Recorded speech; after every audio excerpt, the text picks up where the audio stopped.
Few cities in the world have experienced such dramatic transformations as St. Petersburg.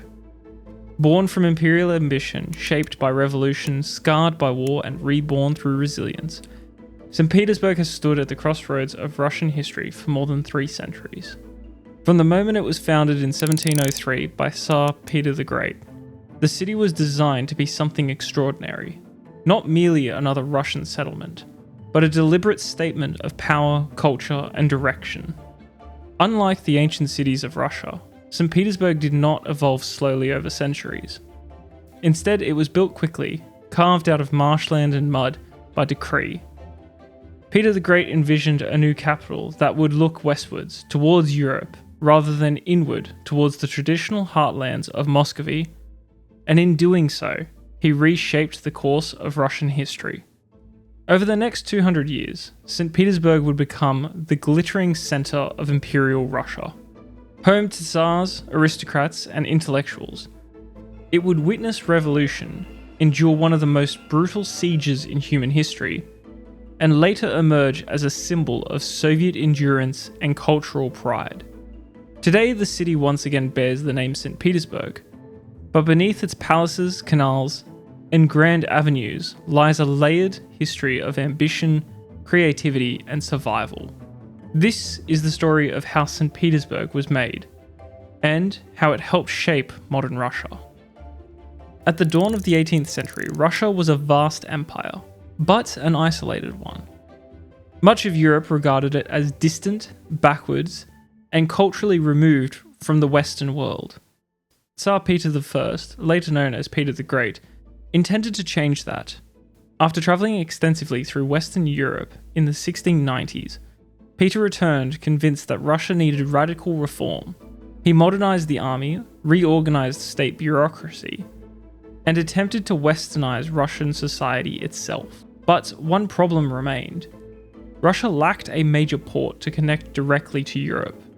See, at this time, most Russian trade flowed through the Arctic port of Arkhangelsk, a port which was frozen for much of the year. The Baltic Sea, by contrast, offered direct access to Europe's commercial networks, but the region was controlled by Sweden. And the solution to this came through war. During the Great Northern War between Russia and Sweden, Peter's forces captured territory along the eastern Baltic. And in 1703, on the delta of the Neva River, Tsar Peter the Great ordered the construction of a new city. The location was hardly ideal.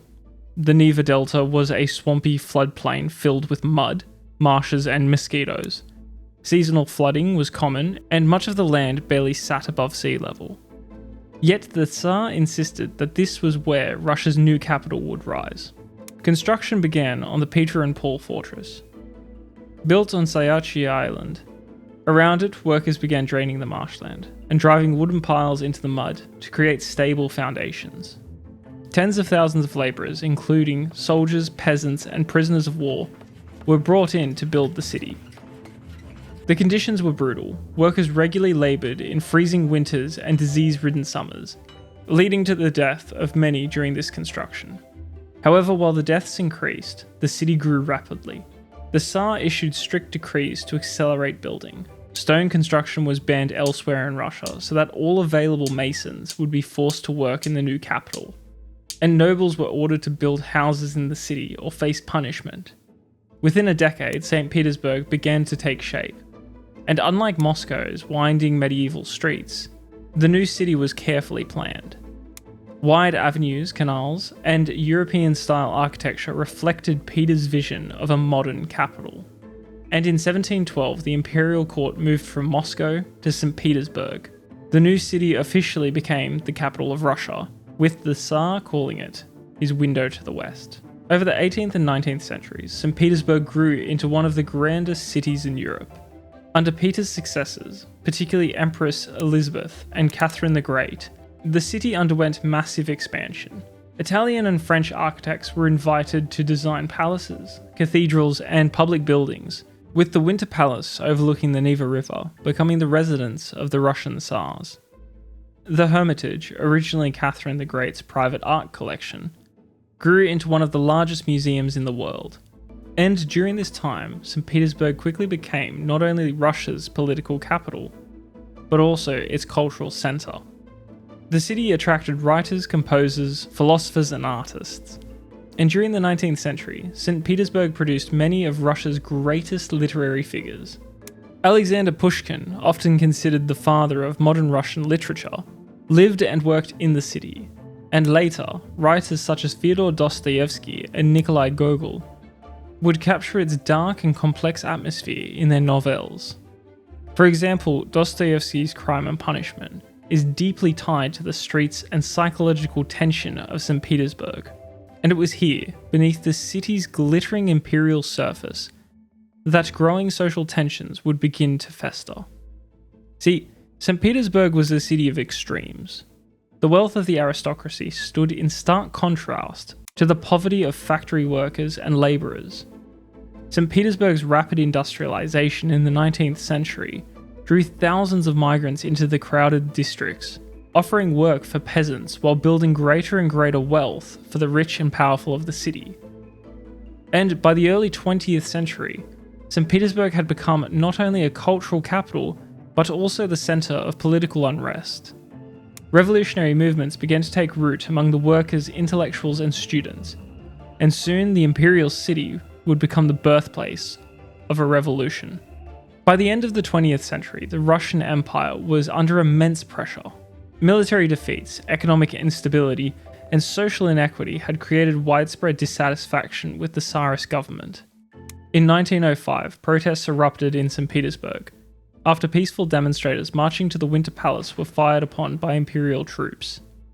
The event, later known as Bloody Sunday, triggered nationwide unrest and forced the Tsar to introduce reforms, albeit limited.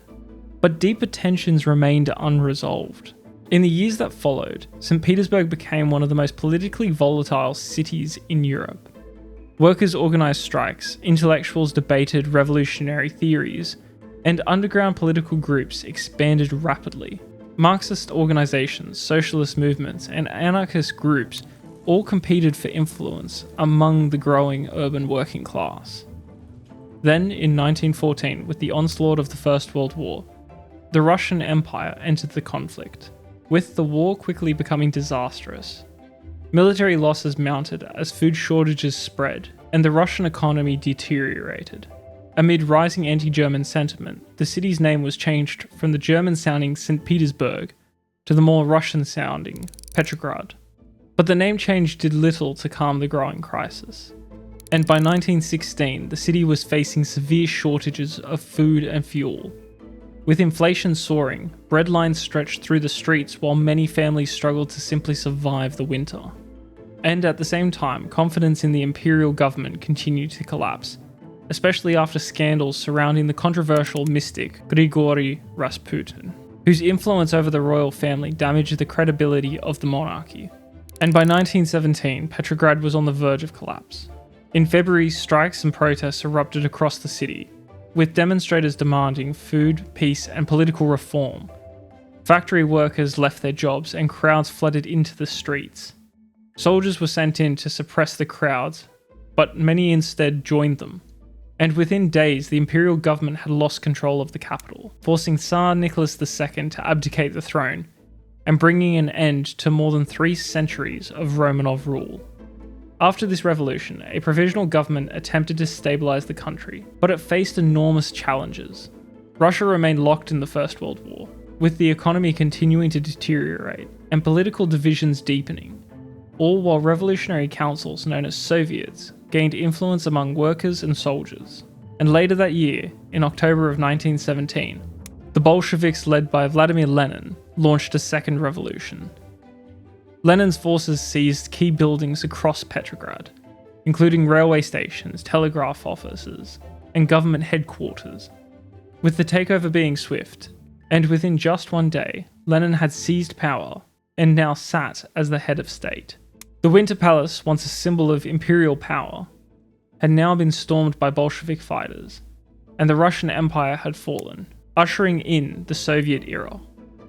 Shortly afterwards, Lenin moved the capital back to Moscow, considering it to be more secure during the ongoing civil war. With Petrograd, once the center of imperial power, becoming no longer the political heart of Russia. But its historical importance was far from over. In 1924, following Lenin's death, Petrograd was renamed Leningrad in his honor. Throughout the Soviet period, the city remained one of the most important industrial and cultural centers of the Soviet Union. Factories produced ships, machinery, and military equipment, while universities and research institutes contributed to the Soviet scientific and technological developments. However, despite the political upheavals of the early Soviet years, Leningrad retained much of its historic architecture and cultural prestige. It was, however, during the Second World War that its greatest trial would occur. In 1941, Nazi Germany launched Operation Barbarossa, invading the Soviet Union in one of the largest military campaigns in human history. German forces advanced rapidly across Soviet territory, capturing vast regions and pushing towards major cities. By September 1941, German and Finnish forces had surrounded Leningrad, and rather than attempting to capture the city directly, German commanders had chosen a different strategy, one of starvation. The city was encircled, while railways and roads were cut, severing crucial supply routes to the city. The goal here was simple: to let the population slowly die. And thus began the Siege of Leningrad, one of the longest and most devastating sieges in modern history. For nearly 900 days, the city remained under blockade.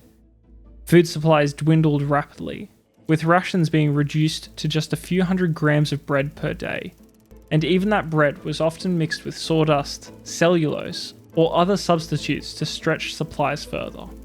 Starvation had become widespread, and during the winters of 1941 and 1942, temperatures dropped to minus 30 degrees Celsius. Fuel supplies had almost completely run out, forcing residents to burn furniture, books, and even wooden floorboards just for warmth. Public transportation had stopped, with electricity failing in many districts. The bodies of those who had succumbed to starvation often remained on the streets until they could be collected, taken to a cemetery, and buried in mass graves, with it being recorded that up to 3,000 people could die per day. Yet, despite the suffering, the city refused to surrender. A lifeline emerged across Lake Ladoga, known as the Road of Life. During the winter, trucks could transport food and supplies across the frozen lake, while evacuating as many civilians as possible. In the summer, barges carried across precious supplies, despite constant German bombardment. The route was extremely dangerous, but it kept the city alive, and even under the constant shelling, Leningrad's factories continued to produce weapons, ammunition, and military equipment, with workers laboring under unimaginable conditions, determined to support the Soviet war effort. Remarkably, during this time, cultural life also persisted. In 1942, composer Dmitri Shostakovich's Seventh Symphony, often called the Leningrad Symphony, was performed in the besieged city. Musicians were gathered from surviving orchestras, and even from the front lines to perform the piece. The concert was broadcast across the city and toward German lines as a symbol of defiance. The siege finally ended in January of 1944, when the Soviet forces broke through German positions and lifted the blockade. The cost had been enormous. More than 1 million civilians had died, mostly from starvation, disease, and bombardment. Yet the city survived, with Leningrad becoming a symbol of Soviet resilience, sacrifice, and determination in the face of unimaginable hardship. In the decades after the war, Leningrad was rebuilt and restored. The Soviet government invested heavily in reconstruction, with damaged buildings being repaired, factories reopened, and new housing districts expanded in the city's outskirts. And while Moscow remained the political center of the Soviet Union, Leningrad continued to hold its enormous cultural significance. The city's universities, museums, and theaters remained among the most prestigious in the country, with the Hermitage Museum once again displaying works of vast collections of art, and the Mariinsky Theatre continuing to put on its world-renowned ballet and opera performances.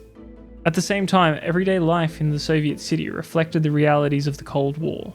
Housing shortages were common, with many families living in communal apartments, sharing their kitchens and bathrooms with several other households.